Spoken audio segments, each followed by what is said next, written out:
ചരിത്രപ്രസിദ്ധമായ ഗുരുവായൂർ ഏകാദശി പുരോഗമിക്കുകയാണ്. ഗുരുവായൂർ ക്ഷേത്രത്തിലെ പ്രതിഷ്ഠാ ദിനമായും ഗീതാ ദിനമായും അറിയപ്പെടുന്ന ഏകാദശിക്കായി വിപുലമായ ഒരുക്കങ്ങളാണ് ദേവസ്വം ബോർഡ് ഒരുക്കിയിരിക്കുന്നത്. ഹൈക്കോടതി നിർദ്ദേശങ്ങൾ അനുസരിച്ച് നിയന്ത്രണങ്ങൾ പാലിച്ചുള്ള ആന എഴുന്നള്ളിപ്പും ഏകാദശിയോടനുബന്ധിച്ച് നടന്നു.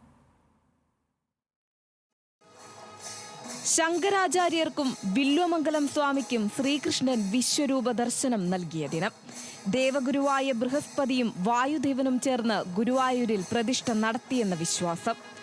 മഹാഭാരത യുദ്ധത്തിൽ ബന്ധുജനങ്ങളായ ശത്രുക്കളെ കണ്ട് തളർന്നിരുന്ന അർജുനന് ശ്രീകൃഷ്ണൻ ഗീതോപദേശം നൽകിയ ദിവസം. ഓരോ ഭക്തരും ഏകാദശിയെക്കുറിച്ച് പറയാൻ വിശ്വാസധാരകൾ ഏറെയാണ്.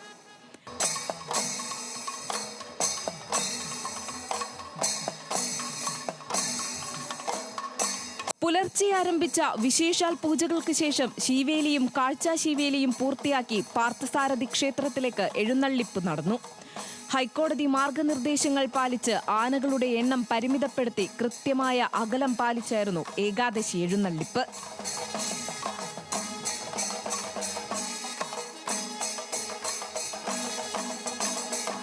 രാവിലെ 7 മുതൽ ആധ്യാത്മിക ഹാളിൽ ഗീതാപാരായണം ആരംഭിച്ചു. ദേവസ്വം വകയാണ് ഇന്നത്തെ ചുറ്റുവിളക്ക് നേർച്ച. 15 ദിവസമായി ക്ഷേത്രത്തിൽ നടന്നുവരുന്ന ചെമ്പൈ സംഗീതോത്സവവും ഏകാദശി ദിവസമായ ഇന്നാണ് സമാപിക്കുക. ശരിക്കും സാധാരണ വർഷങ്ങളിൽ നിന്നൊക്കെ വ്യത്യസ്തമായിട്ട് ഒരുപാട് ഭക്തജനങ്ങൾ വന്നുകൊണ്ടിരിക്കുന്നു. ഇന്നലെ തന്നെ ഈ ഏകാദശി വിളക്ക് തൊഴാനുള്ള ആൾക്കാരുടെ ക്യൂ അങ്ങ് കൗസ്തുവമൊക്കെ കഴിഞ്ഞ് അപ്പുറത്തേക്ക് എത്തിയിട്ടുണ്ട്. പക്ഷേ വളരെ നല്ല ഗൃഹപാഠം ചെയ്ത് എല്ലാ ഉദ്യോഗസ്ഥന്മാരെയും വിവിധ പോയിന്റുകളിൽ ഡെപ്യൂട്ട് ചെയ്ത് നല്ല രീതിയിൽ തൊഴാനുള്ള ഇത് ചെയ്തുകൊണ്ടിരിക്കുന്നുണ്ട്. ഇപ്പോഴിങ്ങനെ മൂവ് ചെയ്തുകൊണ്ടേയിരിക്കുന്നു.